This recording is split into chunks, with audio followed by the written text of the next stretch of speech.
Fala galera, meu nome é Danilo. Vou estar falando aqui um pouquinho do básico de que é um fluxograma.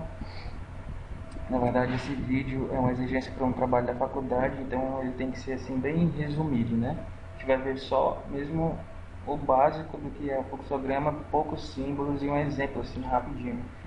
Bem, a gente vai ver a definição, a simbologia bem básica e um exemplo da equipe de teste de software.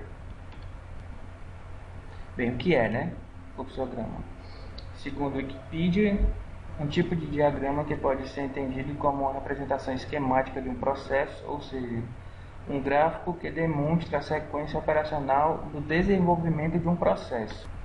E aí, já deu para entender assim? Acho que não, né? Como que a gente pode ver isso de uma forma mais didática? Vamos dar uma olhadinha aqui. É um conjunto de símbolos interligados, certo? Que assumem uma sequência lógica do início ao fim, mostrando assim todo o fluxo de um processo. A gente vai ver cada um desses símbolos aí e um exemplo vai dar para entender melhor. Eu estou deixando esse link aí na descrição do vídeo para vocês darem uma olhada, que lá explica bem mais aprofundado a questão dos símbolos e tipos de fluxogramas. Bem, vamos aqui na simbologia. O terminal é tipo uma elipse, né? Um retângulo aí com as laterais arredondadas. Ele é usado somente no início e no fim do fluxograma, que já fica meio que óbvio. Ele indica o começo e o final do diagrama para saber onde que começa e onde que termina o fluxo do processo. Dentro dele, nessa parte aqui, vai estar escrito ou início ou fim, certo? Basicamente isso aí sobre o terminal. Operação representa uma determinada ação. Autorizar alguma coisa, implementar alguma coisa.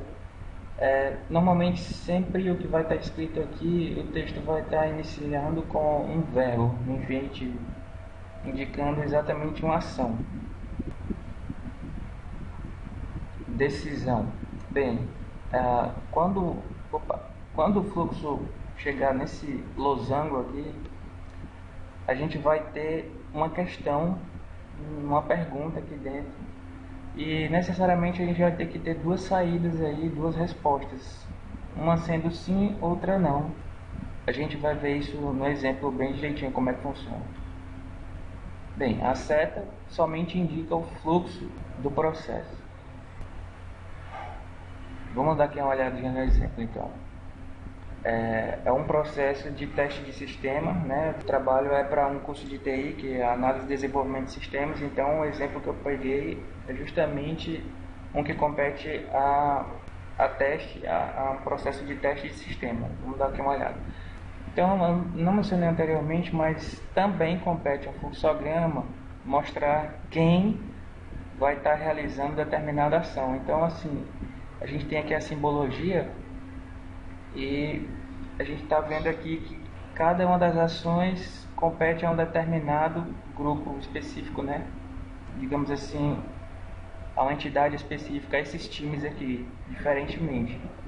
Também o fluxograma pode apresentar duração de uma determinada ação, mas eu creio que isso é mais para algo bem específico, como por exemplo, processamento de um sistema, sei lá, de um módulo externo a esse tipo de processo, que ele pode ter uma duração mais precisa, então ela é apresentada dentro do símbolo da operação. Por exemplo, processar dados, aí estaria lá, competiria a um sistema de terceiros, um módulo externo, processar esse dado e teria tipo 1h30 de duração, mais ou menos isso daí. Mas bem, a gente vai dar uma olhada aqui no nosso exemplo agora. Bem, tudo inicia aqui com o terminal, né? Ele tem que estar bem específico aqui o início e o fim do fluxograma, porque se não tivesse isso, afinal se não tivesse nem início nem fim, a gente não ia perceber onde que ia começar o nosso fluxograma. Então aqui, início do fluxograma, o time de desenvolvimento, após ter implementado um módulo do sistema requisita que aquele módulo seja testado, né? Então aqui a gente tem, ó, requisitar teste. Aí daqui a equipe de teste, né, o time de teste, prepara todo o ambiente necessário para a execução daquele teste. Depois ela executa o teste e após executar os testes, a equipe de teste vai enviar um relatório. E daí a gente segue para a questão que a gente mostrou lá na simbologia. Aqui está perguntando, o release está aprovado, né? Será que aquele módulo já está terminado e está conforme os requisitos e não tem defeito? Bem, se não, a equipe de desenvolvimento, ó, essa operação cabe à equipe de desenvolvimento, ela corrigirá os defeitos. Após corrigir os defeitos, novamente o fluxo segue por aqui e eles vão requisitar os testes novamente e tudo de novo. A equipe de teste vai criar o ambiente necessário para a execução dos testes, a equipe de teste vai executar os testes, vai enviar um relatório e novamente ver se há erros ou não, se tem não conformidades. Caso tenha não conformidades, novamente segue o ciclo. Caso já esteja tudo ok, tudo conforme o requisitado, tudo conforme o que está especificado na documentação,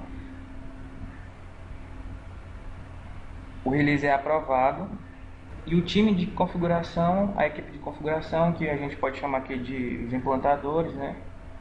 Eles vão integrar o módulo, o release, ao produto que possivelmente pode já estar em produção. Então acaba o nosso processo aqui de teste de sistema. É algo bem simples, dá para entender muito fácil como que ocorre, como que as tarefas têm que seguir um determinado fluxo, e fica muito útil para trabalhar assim no dia a dia, fica documentado como é realizado o processo de teste de sistema daquela empresa. E é isso. Espero que vocês tenham gostado e espero que eu ganhe um ponto lá no meu trabalho. Tchau, tchau.